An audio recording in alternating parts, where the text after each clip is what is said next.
Right. Okay, thank you for inviting me to share this Saturday morning.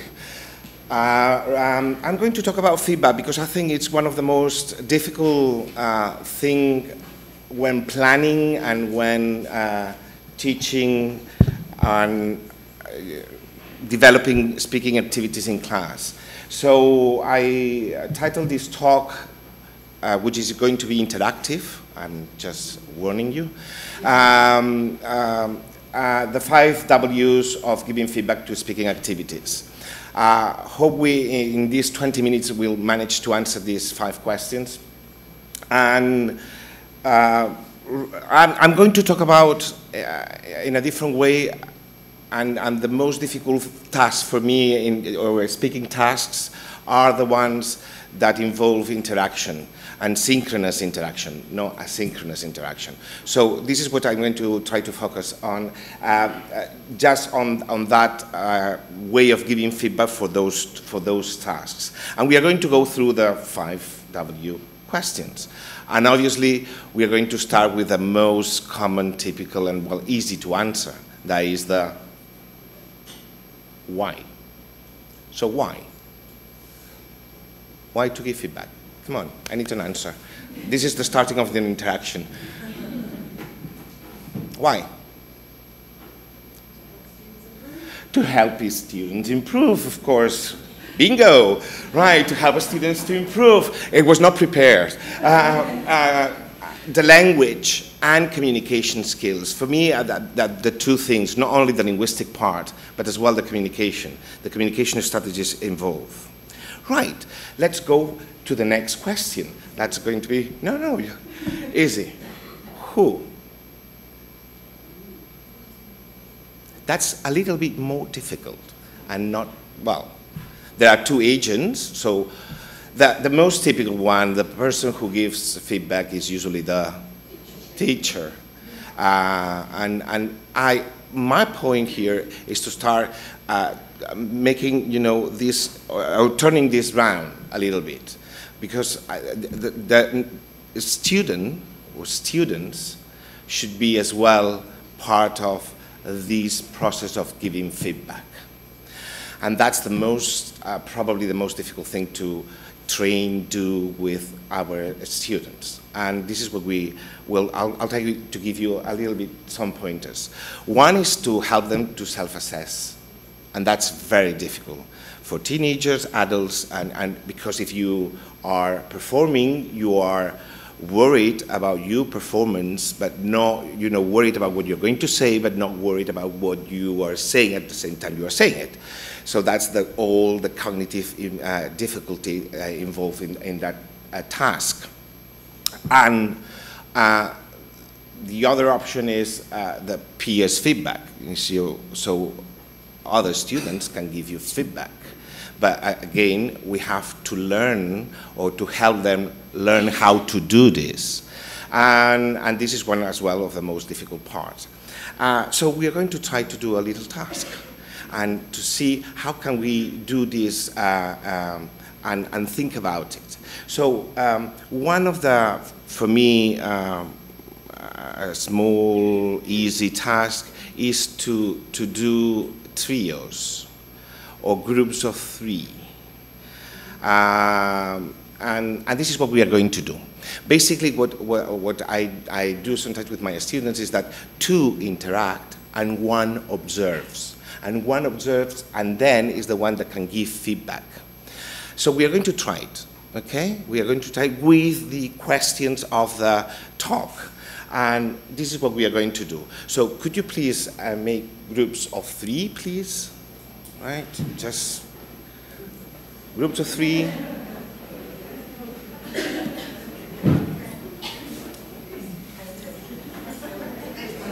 Okay, hold on. Don't start. Now I can move. If I electrocute myself into it. Okay, this is what you're going to do. Okay, this is what you're going to do.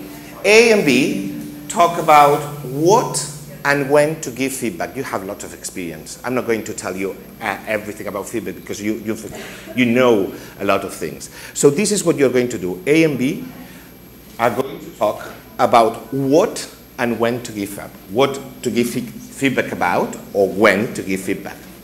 C just is going to be a voyeur, is going to observe. And not down.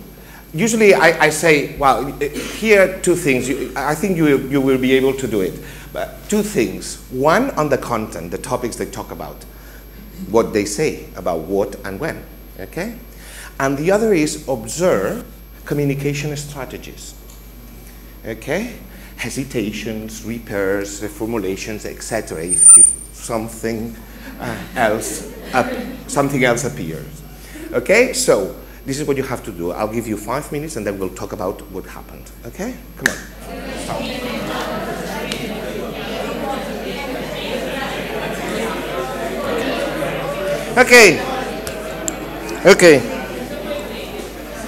Okay.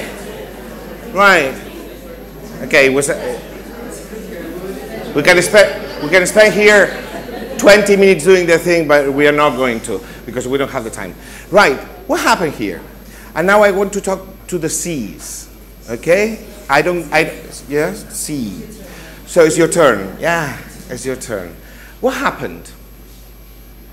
Tell me what happened. Communication exchange. Uh-huh. Because they both knew what they were speaking about. They had lots of things in common. So A was telling us about the experience and B was very receptive and gave feedback on its terms. It was very... And what happened to you? How did you feel? I was very interested and I was learning a lot from what they said because one of them, A actually, had already used some of the tools we are discussing today, had used these tools with her students. So. Okay. Any other feeling experience? Yeah? I was really tempted to participate, to be honest, to ask additional questions. Could you use your mic because other people can hear you? I was tempted to participate while they were talking yeah. and to ask questions. I like that. You see, because we are all the time used that we have to do something active. You were doing something active, but in a different way. You are not taking part. And we are asking all the time the students to take part, to talk. And we don't have, or we don't leave them time to observe, think, that is very essential to understand what's going on, where you are, what are you doing, and how are you doing it. And that part of observing is very, very important. That's why I like this trio thing. And then you change it, you know, in the class. Not all the time is the person who see and observing, and you keep changing. And it's good. It's good for lots of other reasons, and it's good because it empowers the learner in lots of different ways. Any other feeling about C?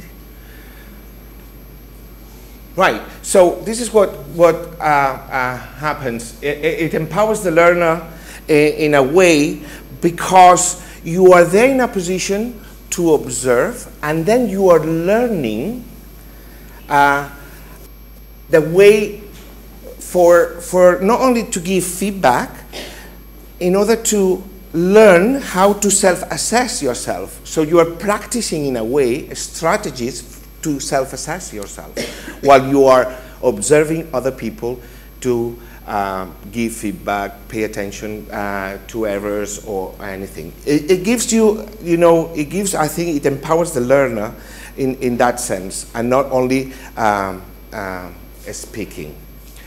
This is what C is observing. Now, what happened with the conversation? Now is A and B, the content. You talk about the what. What to give feedback about? And of course, it will depend on the task, and it will depend on the objective of the task. And it's not the same to give, feedback on a discussion in the class or a peer work activity. But what did you talk about in the what? Any suggestions? What to give back? What to give feedback about? Pronunciation. Pronunciation. That's pronunciation. That's it. Come on. Content. Personal experience. Personal experience. What else? Complex structures. Complex structures. What else? Body language. I like that. Task. Task completion. Come on. More things. I'm sure. You spend at least 3 minutes talking about that. What? Strategies. What sort of strategies?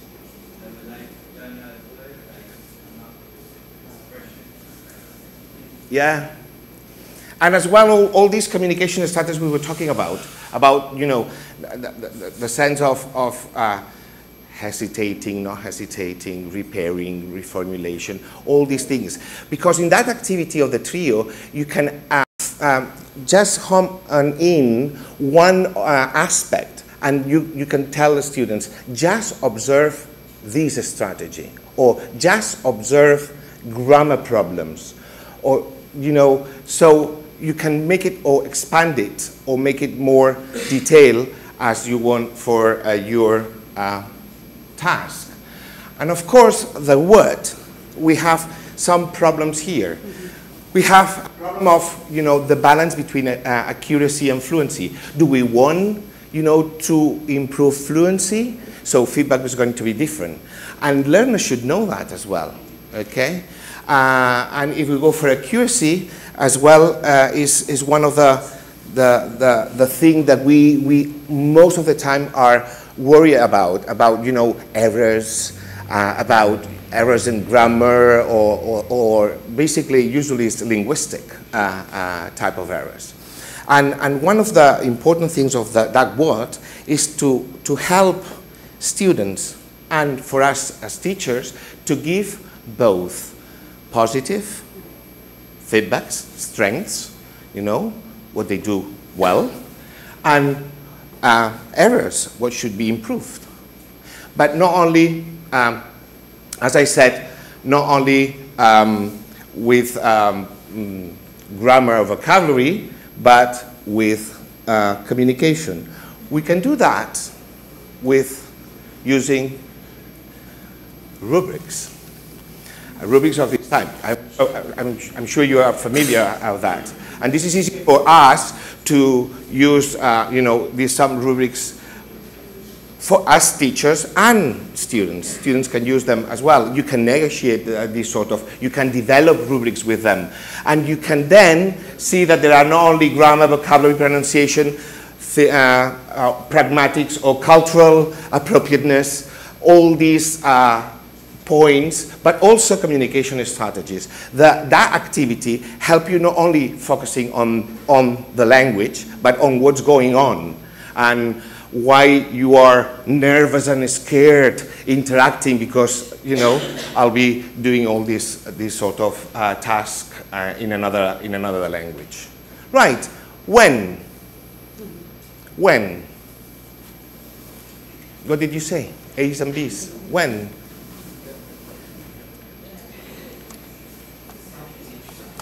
I can hear.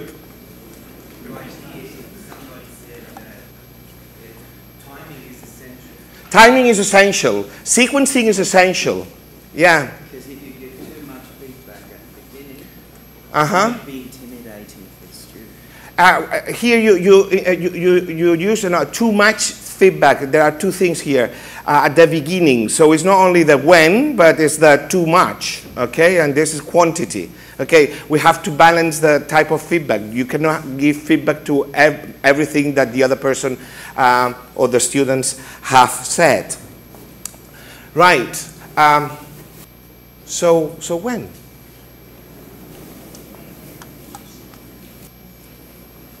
At the beginning? Just after, still hot.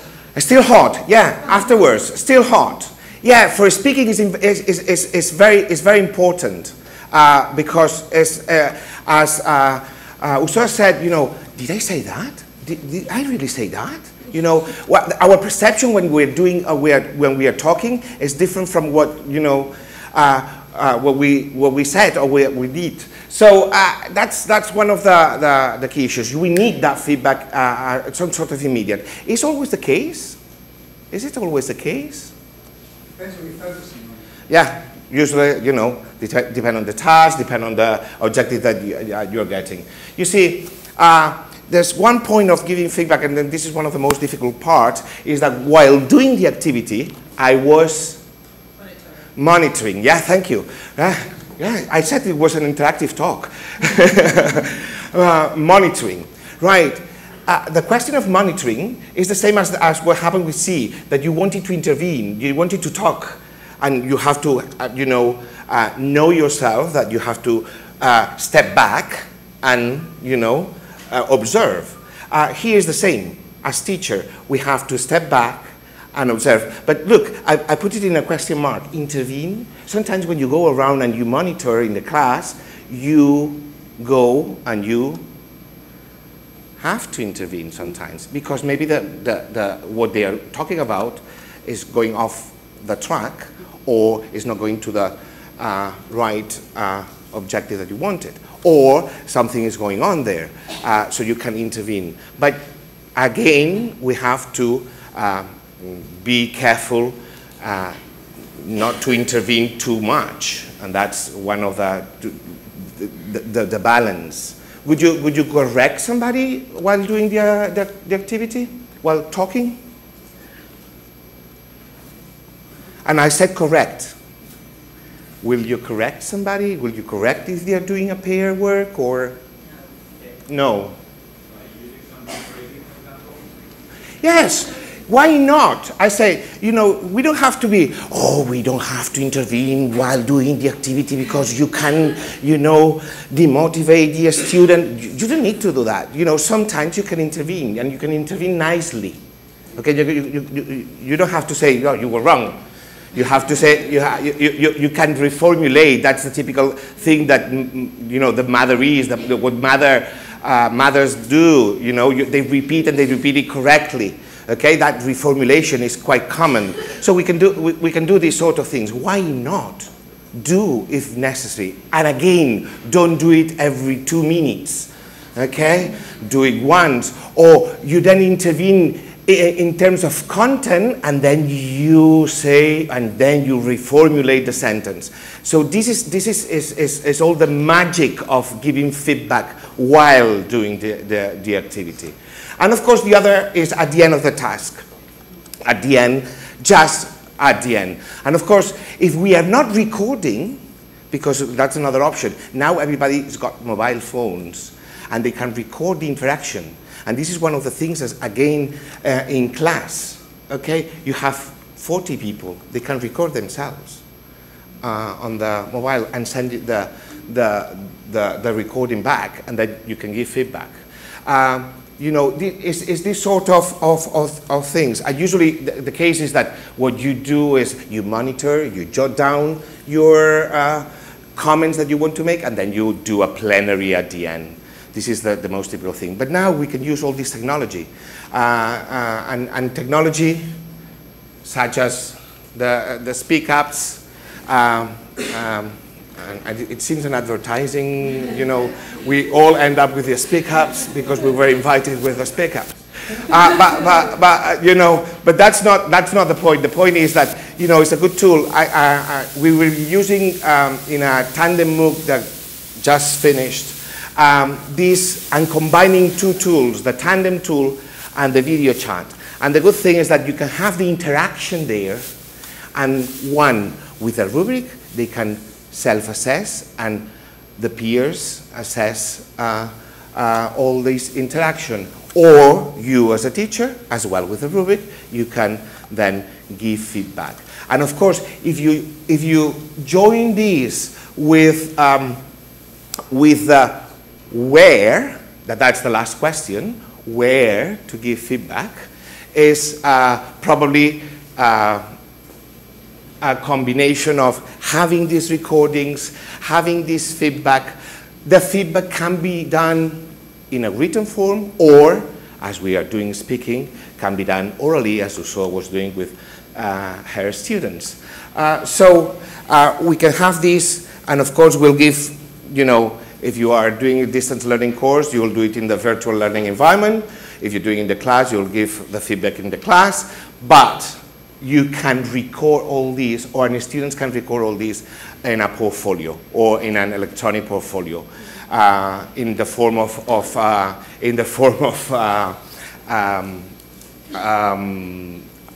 blog, or in the form of a wiki, or in the form of an electronic portfolio that students can have. So basically, and I finish because I have 0 minutes, feedback is the key to learning, empowers the students, and makes the students aware of their own learning process. And one last thing is that when you're planning your lesson, plan the way you're going to give feedback, and plan the way, if you want to empower students, plan the way you want students to give feedback to the other colleagues. So it is part and is essential for our teaching and our process. That's it for me. Thank you very much. And if you have questions, we'll answer.